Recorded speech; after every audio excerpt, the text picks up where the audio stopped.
चलिए लक्ष्य online classes में आपका हार्दिक स्वागत है, अभिनंदन है। आप सभी को पता है कि क्लास 10 का फॉर्म भरा गया है और एग्जाम काफ़ी नज़दीक आ गया और इस परिस्थिति में बहुत सारे ऐसे बच्चे हैं जो बच्चे आज तक क्लास 10 में कुछ पढ़े ही नहीं। उन बच्चों के लिए है ये क्रैश कोर्स भी बहुत सारे संस्थान अब अपडेट करेंगे, साथ साथ ऑनलाइन मोड पे बहुत सारे वीडियो भी डाले जाएंगे। मोस्ट इम्पॉर्टेंट क्वेश्चंस कुछ आज भी 17 लाख 18 लाख बच्चे एग्जाम देते हैं, जिसमें आधा यानी कि 50% स्टूडेंट्स ऐसे होते हैं जिन्हें मोस्ट इम्पोर्टेंस और वीवीआई क्वेश्चंस पर कमांड रखते हैं। क्यों? क्योंकि वो पूरे एकेडमिक को ध्यान नहीं देते हैं। चलिए अब आप सभी के बीच लक्ष्य ऑनलाइन क्लासेस में आज की क्लास 10 का पॉलिटी यानी जो राजनीतिक शास्त्र कहीं ना कहीं अपने जगह पर 80 नंबर के एग्जाम में से 20 नंबर का एग्जाम का क्वेश्चन आपको पॉलिटी से आता है सोशल साइंस में। जो सोशल साइंस में पहला क्वेश्चन है मेरा, महिलाओं के सशक्तिकरण से आप क्या समझते हैं। आप सभी को बता दें कि इस 2026 में महिलाओं के सशक्तिकरण का जो ये क्वेश्चन है महिलाओं से संबंधित, ये 101% आने वाला है, क्योंकि अभी अभी आप सभी को पता है कि विधानसभा का चुनाव होने वाला है। उस परिस्थिति में नीतीश कुमार द्वारा महिलाओं को सशक्त करने का पुनः प्रयास किया जा रहा है। कहीं ना कहीं नीतीश कुमार महिलाओं के लिए हर एक लंबे कदम, बहुत बड़े बड़े कदम उठाते रहते हैं और इस बार भी उठा दिए हैं। आप सभी को पता है कि बीते कुछ दिन पहले 75 लाख महिलाओं के खाते में स्वरोजगार योजना के तहत 10-10 हजार रुपए खाते में डाले गए।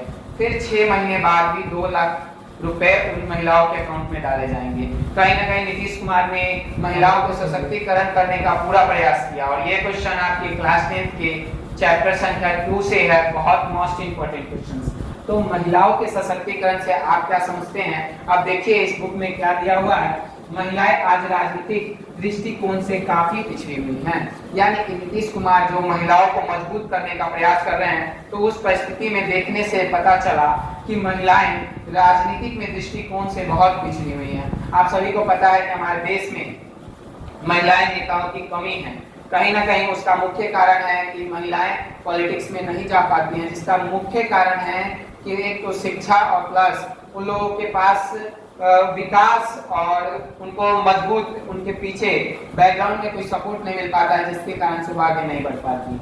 अभी आप सभी को बहुत पहले से ही पता था कि बिजनेस सिर्फ पुरुष करते हैं, किंतु आज बिजनेस के लिए महिलाओं को रोज लोन दिया जा रहा है। तो कहीं ना कहीं नीतीश कुमार ये बहुत अच्छा काम कर रहे हैं। अब देखिए पहला चीज है कि महिलाएं आज राजनीतिक दृष्टिकोण से काफी पिछड़ी हुई हैं और साथ साथ नारियों के विकास के बिना जब एक महिलाओं का विकास नहीं होगा तो देश का विकास होना संभव नहीं है। कैसे? जब एक महिला का विकास होगा तब उसके बच्चे का विकास होगा, जब उसके बच्चे का विकास होगा तो पूरा कंफर्म है कि देश का विकास होगा। आप सभी को पता है, फिर से दूसरा हमारा पॉइंट है, नारियों के विकास के बिना समाज का विकास की बात करना गलत है। ये सत्य है, जब तक एक समाज में जब एक महिला पढ़ी लिखी होगी तो पूरा समाज शिक्षित हो सकता है, किंतु एक पुरुष शिक्षित होगा तो उससे सभी लोग शिक्षित नहीं हो पाएंगे। इसका मुख्य कारण है कि महिलाएं घर में रहती है और घर में महिलाएं रहेंगी और महिलाएं शिक्षित रहेंगी तो उनके बच्चे अच्छा से पढ़ेंगे और भविष्य में आगे बढ़ेंगे, तो देश का भी विकास होगा और समाज का भी विकास होगा। महिलाओं में अपने अधिकारों के प्रति जागृत होना महिलाओं का सशक्तिकरण होता है।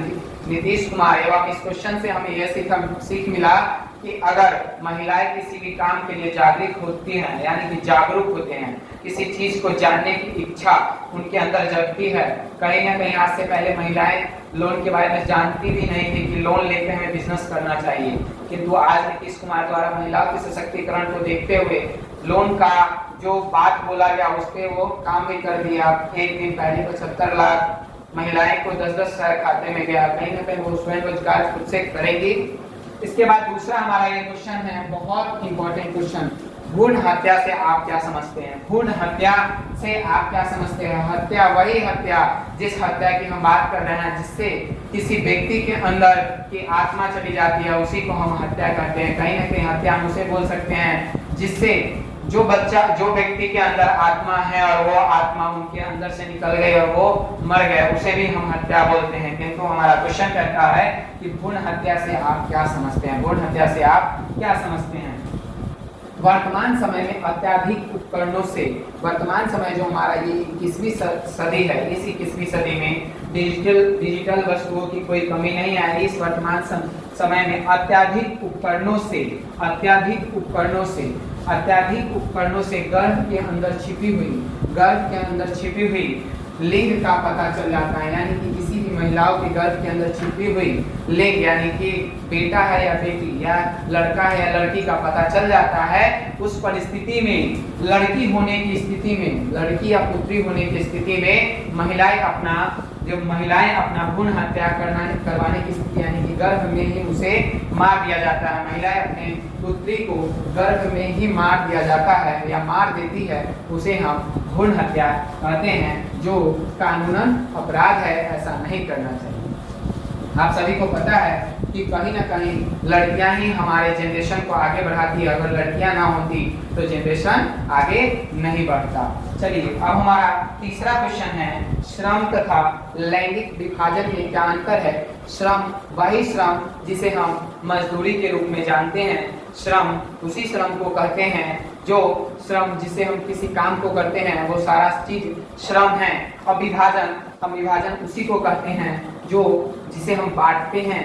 किसी भी काम को दो हिस्सा में बांट देना क्या कहलाता है, विभाजन। आप सभी को बता दें कि श्रम का लैंगिक विभाजन क्या है। श्रम का लैंगिक विभाजन क्या है, तो मेरे प्यारे बच्चों, लैंगिक का अर्थ पुरुष और महिलाओं से है, पुरुष एवं महिलाओं से है। आप फिर से बता देते हैं, किसी भी क्वेश्चन का आंसर देने से पहले अगर आपको उस क्वेश्चन के बारे में अच्छी समझ है तो आप पॉलिटी हो या हिस्ट्री हो या जियोग्राफी या इकोनॉमिक्स, आप उस पर अच्छे से आप उसके क्वेश्चन को देखते हुए आप लिख सकते हैं। इसलिए सबसे पहले आप क्वेश्चन को समझने का प्रयास करें कि क्वेश्चन कहता क्या है। अभी हमारा क्वेश्चन कह रहा है कि श्रम का लैंगिक विभाजन क्या है। तो श्रम का लैंगिक विभाजन, मैंने प्यारे बच्चों अभी आपको बताया कि पुरुष एवं महिलाओं से है। तो श्रम का लैंगिक विभाजन के अंतर्गत, श्रम का लैंगिक विभाजन के अंतर्गत महिलाओं को भी श्रम करना चाहिए और पुरुष को भी श्रम करना चाहिए। यदि किसी इंसान को आगे बढ़ना है तो महिलाओं को भी काम करना चाहिए और पुरुष को भी काम करना चाहिए। कहीं ना कहीं लैंगिक विभाजन और बना, श्रम का लैंगिक विभाजन बना, तो इसका कहीं ना कहीं कथन सत्य होगा कि महिलाओं को भी काम करना चाहिए और पुरुष को भी काम करना चाहिए। तो उस परिस्थिति में कहा गया है, इस क्वेश्चन में आंसर है कि श्रम का लैंगिक विभाजन महिलाओं के घर के अंदर के सारे काम से है। यानी कि महिलाओं को घर के अंदर के सारे काम करने चाहिए और एवं पुरुष को घर के बाहर के सारे काम करने चाहिए। ये सारा चीज श्रम विभाजन और लैंगिक श्रम विभाजन का स्वरूप है। फिर से नेक्स्ट